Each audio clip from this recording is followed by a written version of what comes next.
primary ignition. This is Star Wars. Look out! Core World News. You may fire when ready. From the bright center of the galaxy, Upgrades conduct news in the Core World News, your only news service providing in-depth coverage of the latest stories from around the galaxy. Welcome to the Day 1 coverage of Star Wars Celebration. And now your host, Ben and Adam, to share the news. Thank you very much, Grix. Thank you all for listening to us here. We got your immediate reaction to Day 1, which I honestly thought nothing was going to happen. And then here we are, a bunch of major reveals. We got an Andor trailer. We've got a new show announcement called Skeleton Crew featuring Jude Law and much, much more. Enough said. Right? Logo and headshot of Jude Law. I'm there. That's it. They're just like, I didn't even need to go to the pan.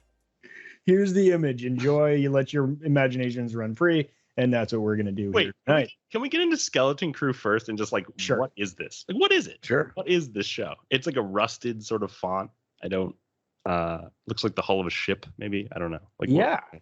I'm imagining like a hauler's show, like Skeleton Crew. It's like, it maybe a smuggler show.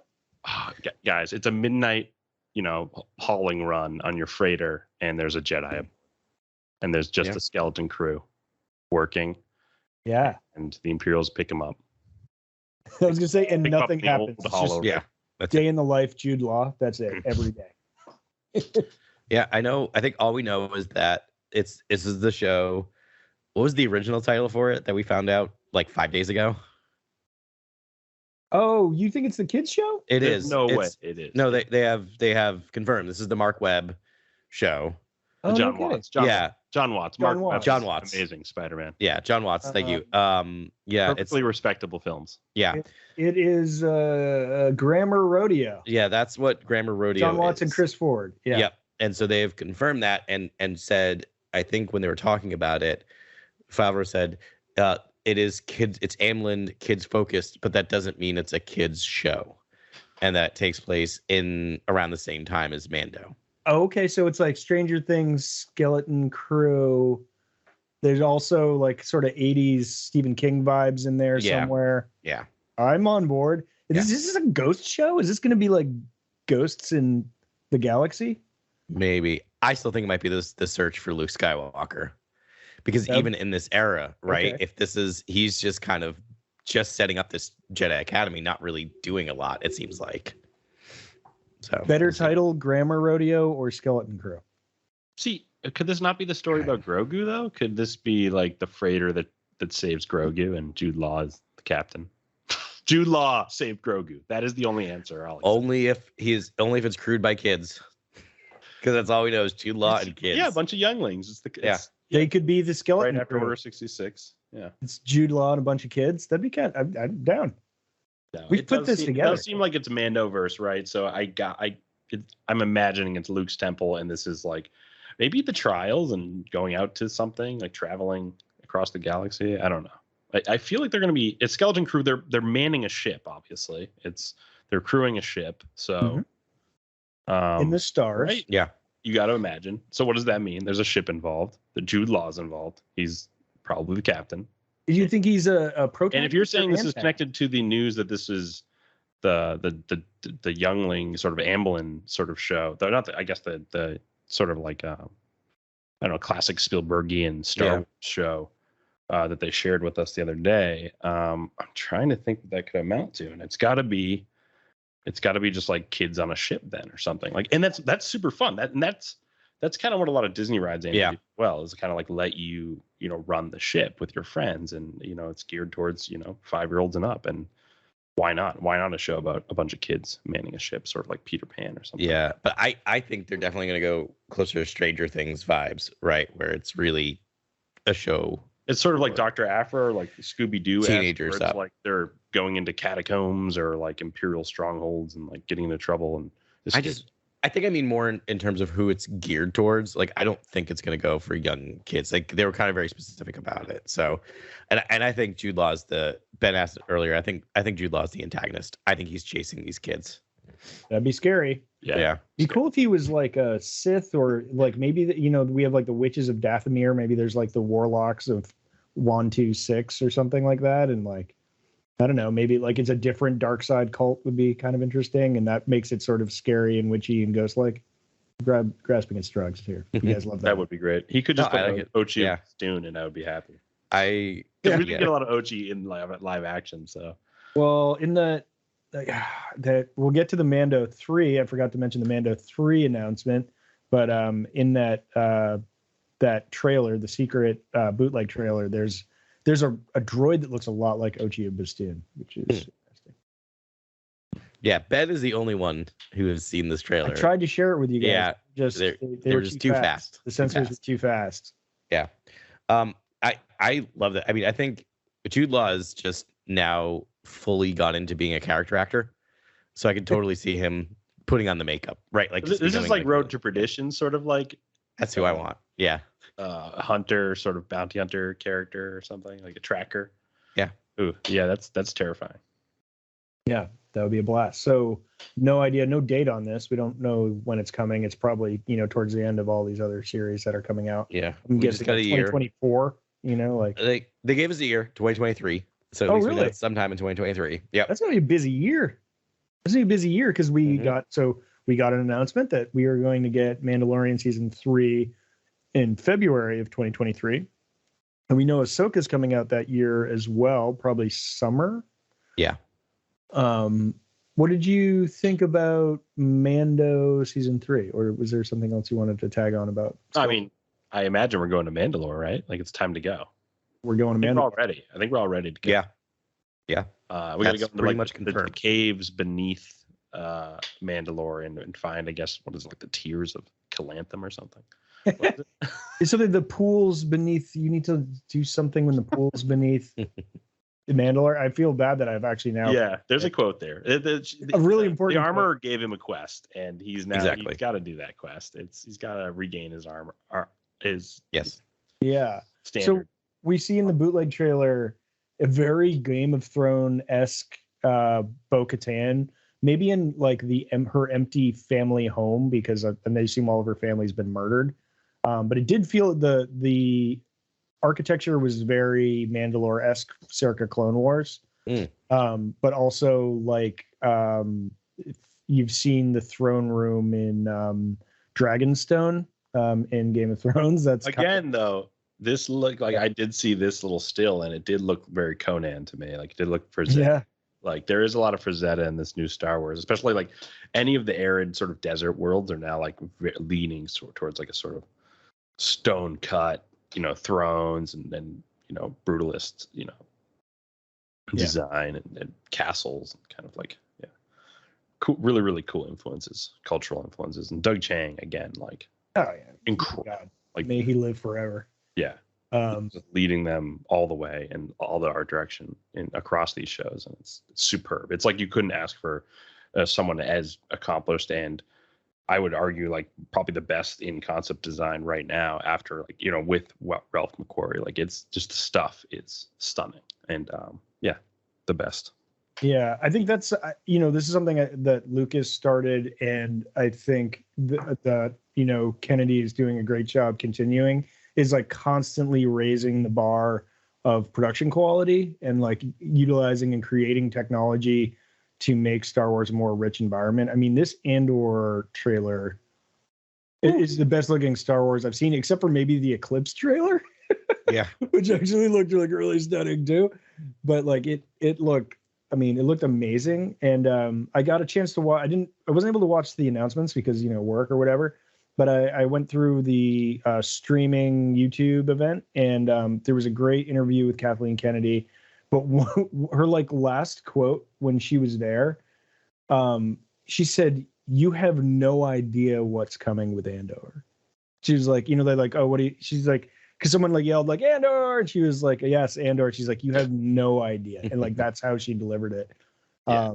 And I was like, "Okay, let's go." This is Tony Gilroy, master of sort of espionage storytelling, or having written the Bourne films, just at play with a fictional empire and the rise of this oppressive, tyrannical regime, and its dark tide of oppression kind of spreading across the galaxy unopposed, and like, wow, like we're seeing the rise of what looks like the first rebels.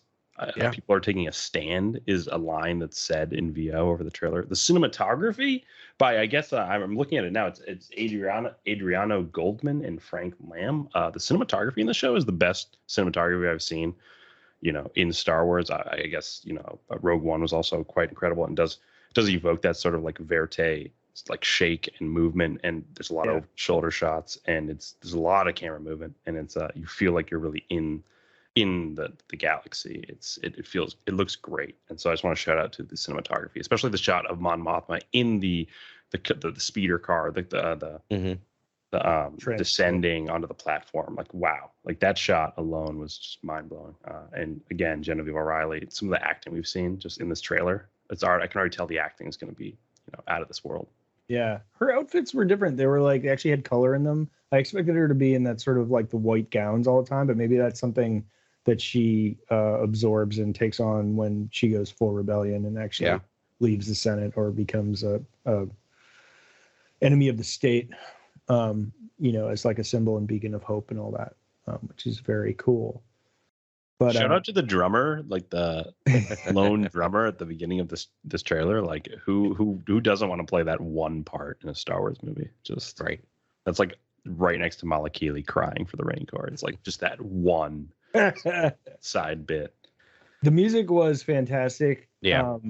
I did have it pegged as Mongolian throat singing, but it might not be that. Oh, Grant, you had mentioned it's like sort of the Buddhist monk chanting. It sounded like a Tibetan sort of mantra. Tibetan chant. Yeah. It sounded incredible. It was just sort of the same kind of throat singing, like deep, singing that you hear in Revenge of the Sith, obviously.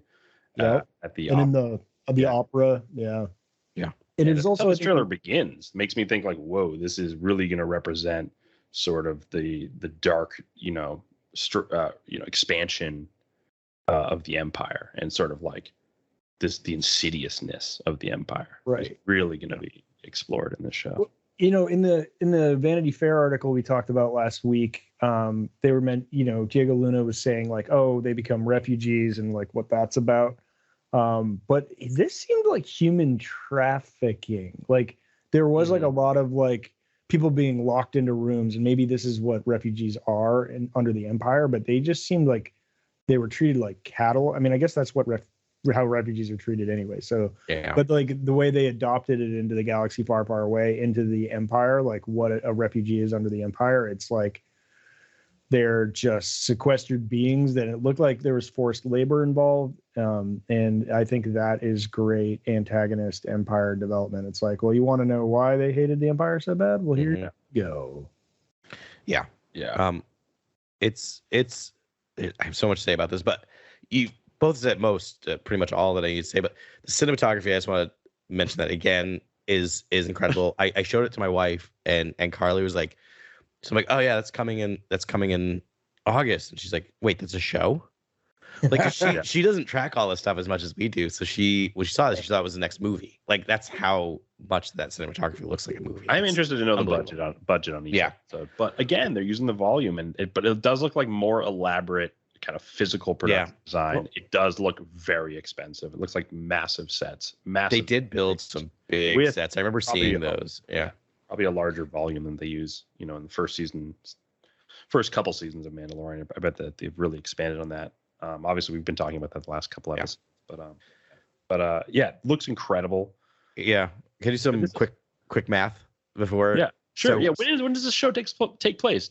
I think 5 years. I think I said 5 years before Rogue One. I think is the timeline. Really? So, because Andor does look the same age. Yeah. And they probably smooth them out a little bit with the stuff, but he's a ruggedly handsome man that's probably been ruggedly handsome like that forever. Even as a baby formula. He probably looked like that, like had a nice little beard going on. It was just like pockmark. Diego Luna's looking great, and you only see him for a brief moment. He's not really like he's not in the central focus of this teaser. I think listeners should know that. Like he's not up front really. He's kind of like hidden in the cracks of this film with the trailer, and then there's VO. He speaks. I think he speaks the first couple lines. Yeah. our Did first. you We also guys- do see clone. We also see clone troopers in it. Right. So I'm Phase guessing we're going phase to get a two. lot of Andor's Yeah. history in flashbacks. Oh, I missed the phase 2. Yeah, Yeah. it's a real quick shot. So Mandalorian's seasons are 8 episodes long, right? Yep. So by the time the 3rd season of Mandalorian is finished, we'll have 24 episodes of The Mandalorian, if you don't count the 2 we got in Boba Fett, but we'll leave those alone for now. This is a 12 episode season, and Tony Gilroy confirmed that 2nd season will start shooting in November of 12 episodes. So we are guaranteed 24 episodes of Andor, the same number. So we'll probably have 24 episodes of Andor by the same time we have 24 episodes of Mandalorian. Like, they are really putting a lot into this. Yeah, there was an interesting note by Kathleen. She said, she was giving thanks to all the cast and crew for dealing with COVID and everything, everyone's been dealing with the past 3 years. But she said, they were able to create 68 hours of TV during COVID, which is kind of bonkers, like 68 hours. And I was trying to do the math there and I couldn't because math. But that's impressive. And so when you start taking this into account, I mean, wild. Hopefully there's still 45-minute episodes. 30 minutes is enough to it's not enough. It's not satisfying. It's being in the desert and you get a teaspoon of water. I need a glass. You and I are on such different. I love those 30-minute episodes, man. Really? Yeah, but yeah, I really do. But I know what you're saying, but I think a show like this, just from the previews, it feels like it needs more breathing room. Like Mando's popcorn, right? So it's serialized adventure stories, and you can get it in and out in 30 minutes. Yeah. But based on what they're showing us, I think it would feel rushed. A 30-minute episode of this would feel rushed.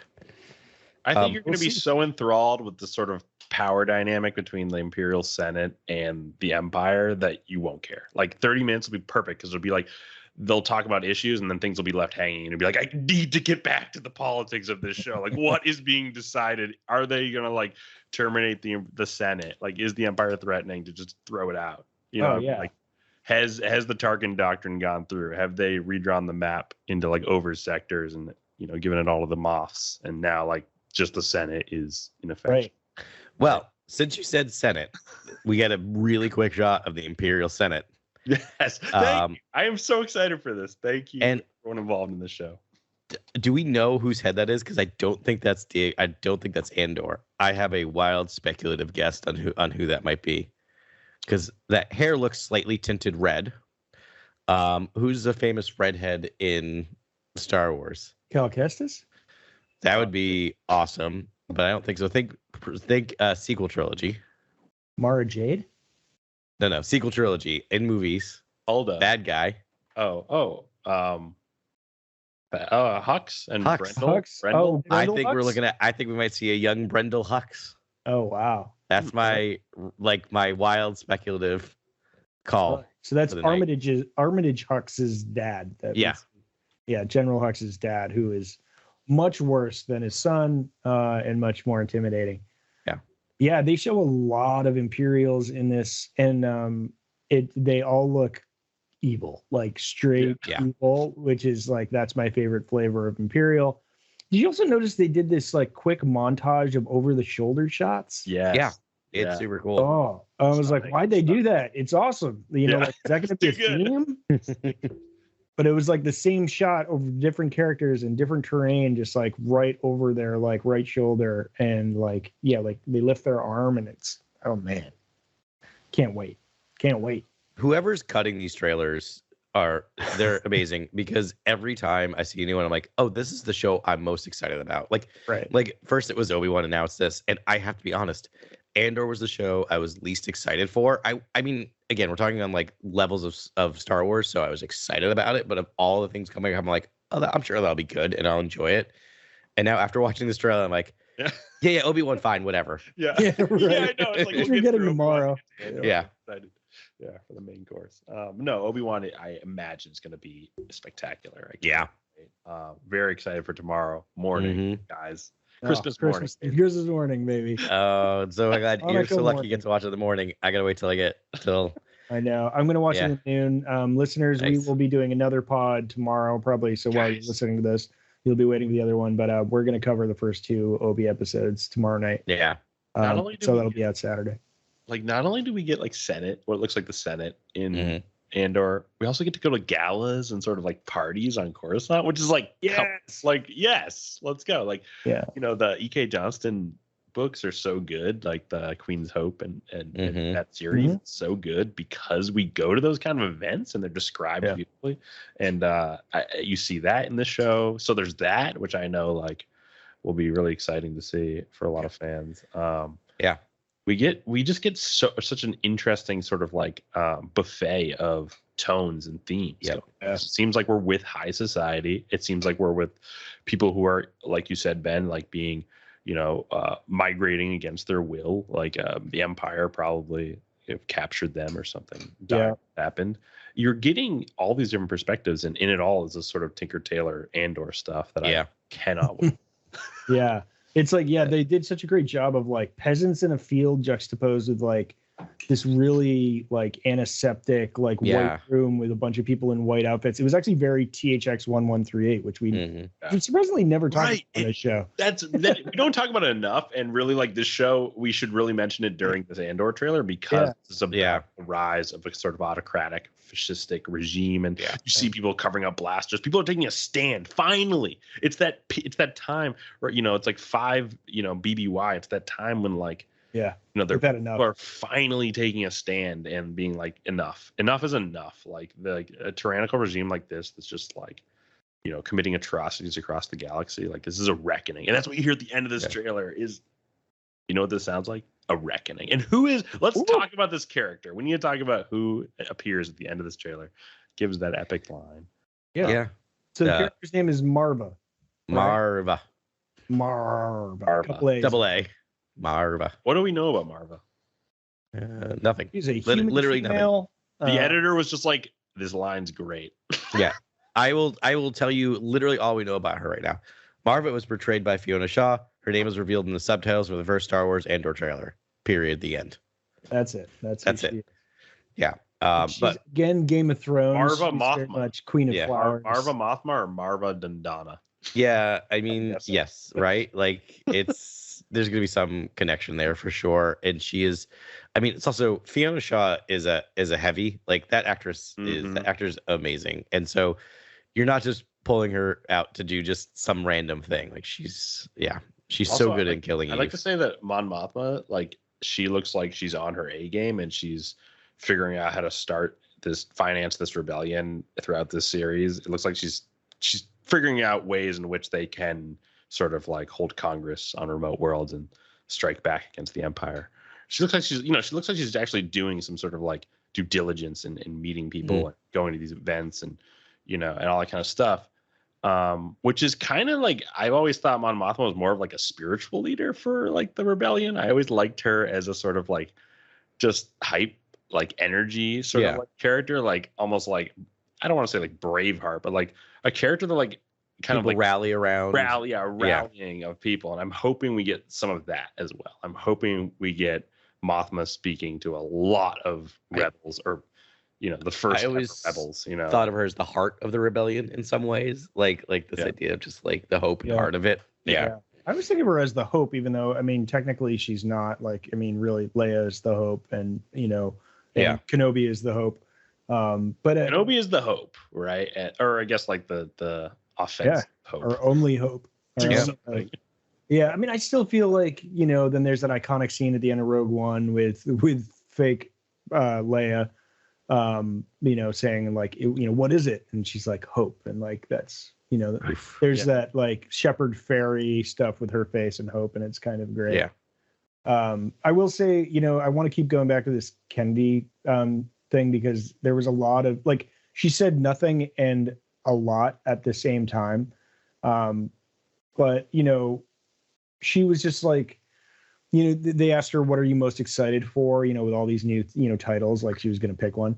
But she said, you know, she said variety. She's like, I'm very excited about the variety of different stories we're going to do. She said that she's very excited about people who are having fun making Star Wars, you know, echoing the Vanity Fair sort of talking points. Right.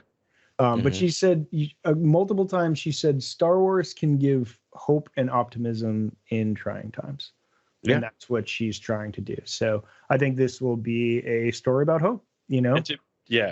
And I felt that with the Andor trailer. Like, this is a feeling I haven't had with Star Wars for a long time, which is sort of like the end of the Rise of Skywalker attempts this, but almost like doesn't truly get there. And I will fight you on that every single time. No, it does. It does. There are more of us than them. That line literally makes me cry every time. Yeah. I need a slow build though. I need a really slow build. Like if you set it up need at 12 the beginning of the sequel trilogy, that there's a chance everyone could rally together. Lando's out there, but his voice is garbled or distorted or whatever, and like there's like you set it up earlier, I would have been like, the people will come together, like people will save the galaxy, and I'll be like anticipating it. In this show, I feel like they're doing that. They're kind of doing this thing where they're setting it up very early that people are going to take a stand in this show in whatever way they can, which is hold on to information, you know, sort of like make allies, you know, uneasy allies if they have to, just to fight back against the Empire. Like it's going to happen in over, you know, whatever, 3 seasons, or I think it was going to be 5 seasons and they cut it down to 3 or something. Like this sounds like an opus, really. It sounds like an incredible show. I cannot wait. Yeah, I know. Same here. You brought up the end a little while back. You brought up the very end, Ben. You brought up the end of Rogue One. Yeah. So that's the next question. Do you think this is the first Star Wars thing we get? No lightsabers. Do you think we see a lightsaber in season 1 of Andor? Well, I will say, I think this parallels the Rebels timeline. Yeah. So there is an outside chance we get an Ezra or a Caleb Doom cameo. Yep. Sorry, Kanan Jarrus. I prefer his real name better, so I'm always when you're as tight with Kanan as I am, he's Caleb Doom. Or just like Doom face. I gotta imagine there's one like Imperial Grand Moff who collects sabers like Grievous or something. Like, come on, they're like there's got to be enough of them around that, you know, especially. Yeah, I guess. Like, I mean, there's always the after the purge. Vader. There's Vader. There's always the Vader card. Yeah. Yeah, I think we see a lightsaber, dude. Probably. But you see someone report to the Emperor or Vader in the show, because Ian McDermott was at Celebration, did like a little talk during the live show, and did a big talk. Why would he not be in Andor? Like, of course he does. He's so game. He's happy to do it. Yeah, I got really excited. And like Ministry of Propaganda and like Yuktashu, like let's go. Like let's see like the other echelons of the Empire. It's not just the military, like, and the Moffs and the regional governors and the all them. Like I would like to also see the strange sort of like ISB. Like I would like to see like other aspects of the empire that you haven't seen before. Yeah, that would be great. I mean, we had that rumor before that we were going to get some of the Emperor's cronies. It might actually be cool if you see a lot of the people around the Emperor, but don't see the Emperor. Which is that might be a nice restrained sort of like take, and sort of like an homage to Star Wars, where you sort of you don't even really hear his name, I guess, or maybe you hear it once in the I would like to see like almost like propaganda or like something in the Senate, or just like some silhouette of the Emperor somewhere, like just to show his menace and power. But at the same time, this is, I think, 5 years after the fall of the Republic and creation of the Empire, is when Palpatine sort of like disappeared from public view, right? Like he kind of like went in and explored like R&D stuff, and went in search of the secret to immortality. It's written in the Visual Dictionary, I think, for the Rise of Skywalker. That around that time, 5 years after, he kind of disappeared into obscurity, kind of from public view, and left everything to a sort of like Imperial Council, basically. And that's what you see in The New Hope. Like you see the Imperial Council, which is, I guess, all the Grand Moffs, Yeah, that was a lot of the Moffs. I mean, he has a council too, and that's like Masa Meda and Sate Pestage, Janice Creeditus, and who we see in Vader. Kren Ballista Vani and Verge. Yeah. Sorry, I just have a list and I wanted to say. That's impressive. Well done. Sate Pestage. So hopefully we see other sides of the Empire. Like that's all I'm asking for. I do love getting into the Imperial Navy. It's cool. Like I'm into it. I'm just like too. I like other stuff too. No, the aesthetics on the show are amazing. Like I'm I am not a fascist. I hate fascism, but boy, do I like the look of Imperial uniforms and stormtrooper armor. Yeah. Yeah. Yeah, absolutely. So those were the three biggies. Mandalorian. We've covered a lot of Mandalore stuff. Everything's pointing towards what we thought. Yeah. I mean, we're going to Mandalore, and it's sort of the secret trailer, which I'm sure we'll see either by the end of the weekend or in a couple of weeks. Yeah, they'll probably get frustrated of trying to squash all the ones popping up online and just release it. That tends to be how these things work. I know. And it's not a short teaser. It's like a full trailer for that, that season. But maybe I think one time they did make us wait like months, and it was like, oh, like, here you go. And you're like, you spoiled it for yourself. But it ends with Bo-Katan in a cave, assuming on Mandalore, with just Grogu alone. And she's like, did you think your daddy was the only Mandalorian?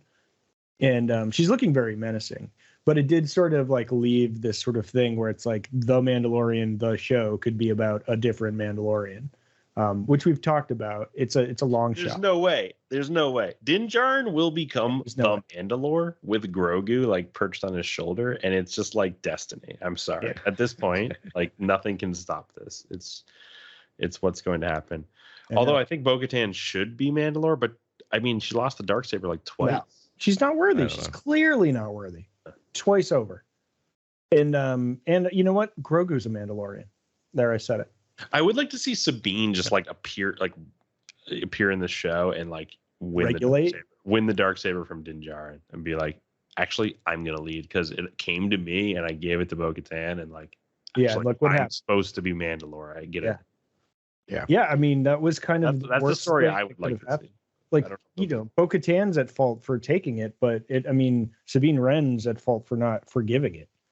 She earned that Darksaber more than probably a lot of owners of that Darksaber, and she should have taken the mantle and done her job there. I'm hoping she will, because I think they did announce casting for Sabine. Yeah. I think she will appear in Mando season 3. I think she will win the Darksaber back, and I think she will be Mandalore.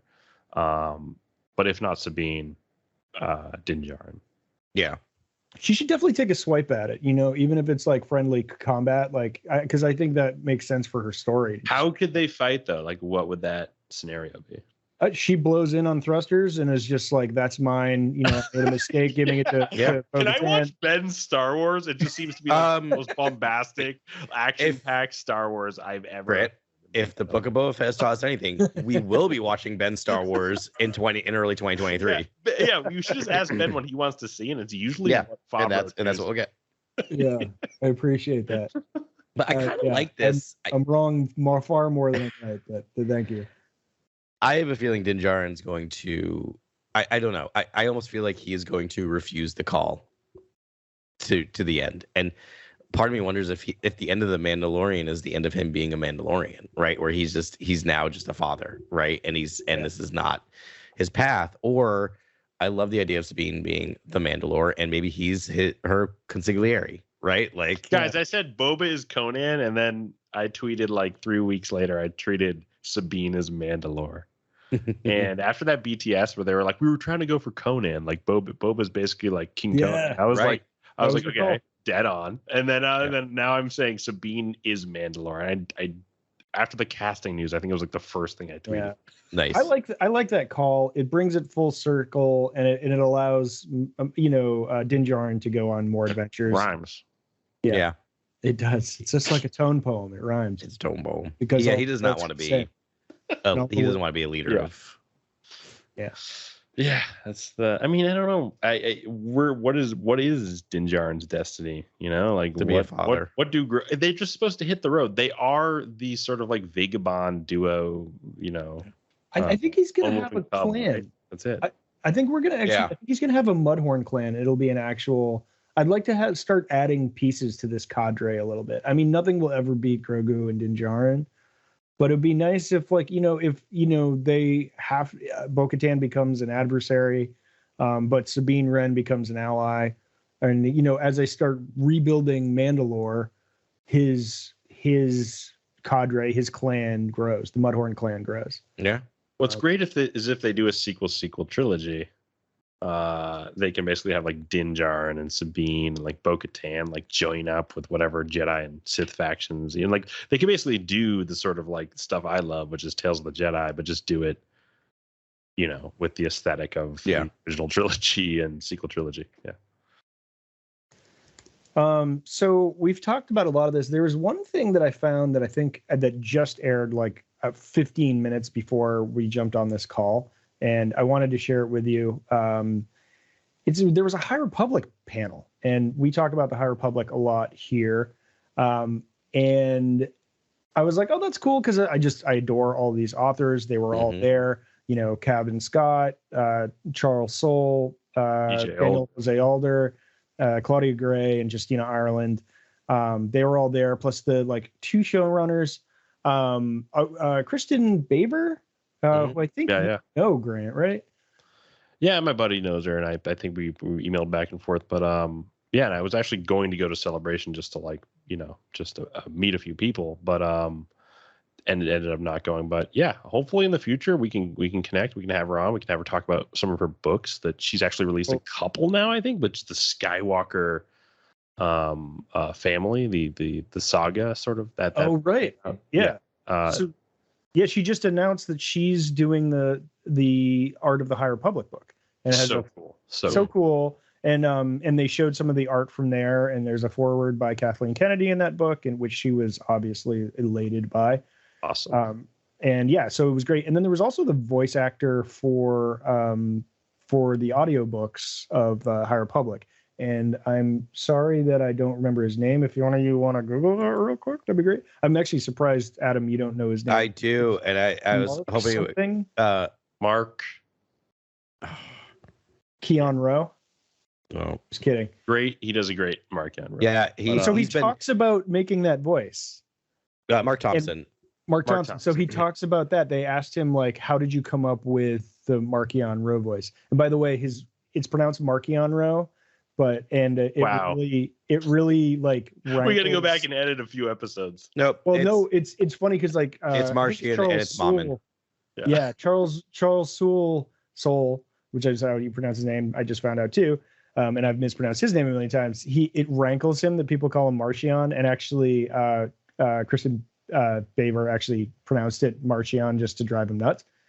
But anyways, the way how he came up with that voice, he saw all the concept art and all that, but it was written in, I think, probably the first book, the Soul book, that he speaks in like a whisper, like the breath, like wind on a whisper. And so he was like, oh, that's way more terrifying. And actually, when you see him do it in person, and he was just talking about, he's like, leave the hand in the corner. You're like, oh, it's like, it's really freaky. And it was impressive. But that's not what I wanted to talk about this. They revealed a ton of information about phase 2. And one super bomb is that phase 2 is going to be a prequel 150 years before what we just read. Really? Of the events of phase 1. Fascinating. Yes. 100. Wow. Yeah. So it's going to be even older. And it's just like, they're like, you don't need to have, read phase 1 to read phase 2. And it's actually going back. And they revealed all of this. Wait, can I guess? What do they have to do here? Can I guess? Sure, guess. Okay. Do they have to show like the tragedy of Malachor, basically, and like why all those petrified people that kind of occurred before this, basically? And like this was all like, look how established and incredible we are as writers. Like, let us handle the tragedy of Malachor or whatever. I guess before this, no, there's no Sith around, so I guess that's not true. Yeah, they didn't mention that, but 150 years, that's just whatever. Yeah, no, it's pretty significant. Years before Phantom Menace. So there's 2 chancellors instead of 1, and 1 is an expansionist, sort of like frontier, like we should be reaching out to the stars, and that's like the human one, and her name is Greylark. Her last name's Greylark. It looks very Victorian, sort of like Victorian Wild West. And then there's one sort of conservative, so it's like a conservative and a liberal. And the conservative is a Quarren who's actually an Outer Rimmer. That's like, I love should Quarren. focus more here. But the thing is, the whole bit is that they are opposite sides of the spectrum, but they rule together and they get along, and they just like they work together. They all both believe in the common good and actually work together to get things done. Even though That's gonna be depressing to read. or great. Sure, or hopeful. You're telling yeah. me a galaxy can work together and get things done? Yes. Yeah. An entire galaxy. The galaxy far, far away can. Yeah, maybe they can figure out blaster control. Yeah. So there's all these new classes. There's a Pathfinder class. So Pathfinder Jedi are a big thing because it's like they don't know where they're navigators, basically, right? Or they're like Wayseeker, kind of like. Wait, what are the Pathfinders again? They're like navigators. No, not even. They're just explorers, like straight up explorers, and like it looks very Star Trek to me, just like going where no one's gone before, sort of stuff. Because the infrastructure is thinner, so there's no communication. And what they have, dude, this is like kind of the coolest thing. They have communication teams, like teams that just like communicate for people, and they have Pony Express droids. Droids that like you put in a little ship and send them off into the galaxy to go like deliver a message, and then they bring another one back. Wait, what was 1000 BBY like then? Yeah, I know. Dark Maybe, Ages. Yeah. By the Jedi and Sith, just like open warfare. Right. What was 10,000 BBY? You know, like, yeah, it's maybe they're going. The Old Republic is like just as advanced. Yeah. Wait, are we not taking into consideration like the Old Republic at all? Like the games or like. They say like the tech's there, like they still have the droids that can function autonomously, and you know that lightsaber tech, and they can travel through hyperspace. You know, it's just slightly more primitive. So it's just wild. They can't transmit. There's no holonet. There's no sort of like. No, there's no beacons, is what they call them. There's no communication beacons. That makes sense. That makes sense. Yeah, and then they talk. But everywhere, like I imagine the core is filled out with beacons. No, probably, yeah, probably the core is. That's wild, right? I'm excited. But the whole thing sounds great. Yeah, and then they have they showed some characters, and then I had to go record this podcast. But a couple highlights. Oh, so they do have Jedi. They showed some Jedi. There's one called Matea and Olivia, are like two main Jedi, and they are tasked to in Jedha, and they're speaking with Grant. I'm looking at you. The Convocation of the Force. Which was like the showrunners were like, stop talking when he said the convocation of the Force. But like, I think you're gonna get your like religious zealot, like Force religion in this, Grant. That you've been wanting. The Church of the Force? Convocation of the Force is what they're calling it. But I mean, if for the I mean, I always thought just this was the power of what Star Wars. I thought Star Wars always had the power to comment on religion. I think I heard George say that a few times, and I think it could always be more direct, and that might be interesting. Yeah. Also, Daniel Jose Alder created these their antagonists called the Dank Graks. Graks? Wait, how many times? Graks, Graks. Wow, they won't go to GREX. They won't go to GREX. That's because they can't. They know it's been taken. They know it's been taken. There'll only be one Grex, so your rest safe. Grex Kondak? I mean, when I think I credit you, Ben, with that last name, because like it was the last name. After we were just like, pouring over these lists of ideas in our heads, and I was just like, Kondak. Yeah, Grex. Yeah, I had Grex too because it was an Earl Grey that I got. Yeah. And they made the Y. They extended one thing, and so it looked like Grex. And it was like Earl Grex, and I was like, we should make him Earl Grex Kondak. That would actually be appropriate. Yeah, that's good times. So that's there. But the funniest thing was that they had just shown all this like amazing concept art for the book, but apparently Daniel Jose Alder was supposed to submit the Dank Grax for concept art, and he forgot, and so he drew his own concept art, and it was kind of amazing. It's worth looking. And of course they're making fun of him, but it was actually really good. I don't know, like not, it was like it was rough, but I don't know, it was like, like if you put a cat in a in an electrical socket. That's like kind of what all his characters look like. But yeah, it was cool. So, anyways, the High Republic is going to be. You made up a couple other names that night. Oh yeah, One Taz. One was Taz Morkbile. That's right. Which I think is Our literally the sports greatest name I've ever heard. Then another one was like Cube Nusi or something. Cube Nusi, and that was incredible. Yeah, we're here, Pablo. If you need guys to come we up. can name. Taz Morkbile with sports. We were gonna have this whole. Yeah. That's right. Someday we might have a sports segment. If this was slow news week, we got to do a sports segment.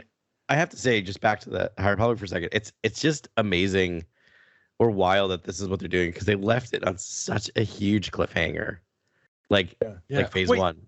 They have to explain the sort of like the creatures, right? Like the creatures, the fact that they're cut off from each other. There's a whole sector of the universe or the galaxy that they can't get to anymore. Like we just fell into the ocean. Jedi were lost in that. Yeah. Stellan Gios possibly still alive with bandages. Oh, that was the other thing, is they were just like they blamed everything on Cavan because he wrote the recent book, but there was a lot of like shade thrown at themselves for killing off so many characters in the last thing, and they were wishy-washy on Burryaga, so he might be alive. He's alive. But they were joking, and like the host, it was hosted by Kristen. I haven't watched the show yet, but I'm going to start immediately. The host of the High Republic show. Yeah, she was adorable and knowledgeable, and I want to watch that show now. But she was like, I just cried. Ariel, I think. Yeah, she's great. Yeah, she's fantastic. But yeah, she was just like, I kept crying. Like, why'd you kill off your first favorite character, your second favorite character, and your third favorite character? We killed them all. Yeah, it's interesting. So I was trying to figure, I always thought if you were going to go back and explore the Jedi, you almost need to comment on, the original, the prequels and the original trilogy, and sort of like why the Jedi are the way they are at that time, like later. And I almost think you don't need to do it with so many Jedi. Like you could just do it with like a few, almost like you could just focus on master and apprentice relationships and have like a few stories with a few different sets of master and apprentice, and you could get a lot out of that, and they could explore mysteries of the Force and Exegol and all this kind of stuff, and what the Emperor would have been hunting for and all those kind of things, and do it very slow and sort of like just at least comment on where Palpatine's interests lie, you know what I mean, and like stuff like that. Yeah. Instead, you got like crazy amounts of world building. You got crazy amounts of world building. It's not just like a few Jedi we're working with. It's like gallivanting parties of Jedi in the comics, in the novels, duos, trios. Like huge amounts of Jedi were explored in these books, and I loved it. I'm a fan. I would like to see as many Jedi as possible, but I almost like don't serve me and my want of. Well, they may have to serve your want in phase 3 if they go forward again in time, because there's not that many Jedi left. Yeah. It's kind of interesting because it may line up with Acolyte, which we know is a forward jump in time. But they talked about it. This is a place for experimentation, but they talked about like how, things that happened 150 years prior do affect what happened later. And it's like understanding history as a context. And they also said, we killed off these characters to develop the surviving characters in a more natural way. And then, you have to kill off the beloved characters to really push exactly like what you're saying, Grant, the like core characters stories further, give them more context, to give them something to sort of reflect upon. So yeah, they culled the herd. Isn't the ultimate drama though, like saber on saber combat? Isn't that the ultimate drama in Star Wars? Like the Jedi, the Sith ignites, the Jedi ignites, they do battle, they exchange philosophy, one kills the other.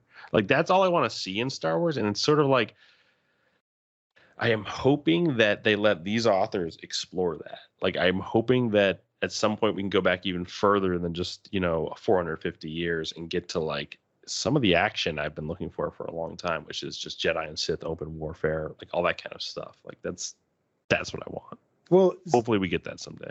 You know what? We kind of did get it. And they in and they mentioned it, which I had forgotten, and that was in Visions, and they were saying they were very motivated by Visions, and I think one of the concept artists, if I get this wrong, I'm so sorry, I think it was Ming Yoon, for the duo, but they were saying like that's the spirit of where they're heading now, where it's just like a master and an apprentice out in this like the galaxy sort of on their own. There's no cavalry coming, there's no army, you're just out there and you're creating these really tight bonds between master and apprentice, and you run into all sorts of evil out there, Grant. So I think I remember, was it called Master and Apprentice? Was the name of that one episode? I know. Wasn't there one that was like the Ancient? Well, my favorite one was like the Ancient or something like that. It was like maybe. James Hong one where he's that was, and it was like that's the one I'm thinking of. So good. That one was so good, and I was like, they get away with basically like Sith on Jedi combat, and it's all just a dream, and I was like, fine with me. That's usually the weakest ending for any sort of story. But for that, I was like, here's a pass. Like, this is the action I'm looking for in Star Wars. I don't care. Right. Exactly. I love it. So they get it, but it's I think you got to do your time developing characters, developing a whole era, and that's sort of what we got to start. And now I think they can just sort of play a little bit. It's called The Elder, I believe. The Elder, yeah.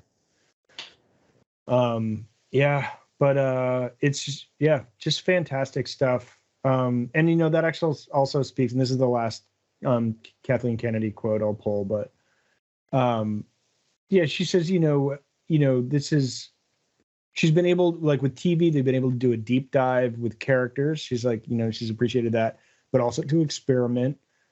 She's like experiment across timelines. She wants to inform what comes before. I was like, say it. This is our line, right?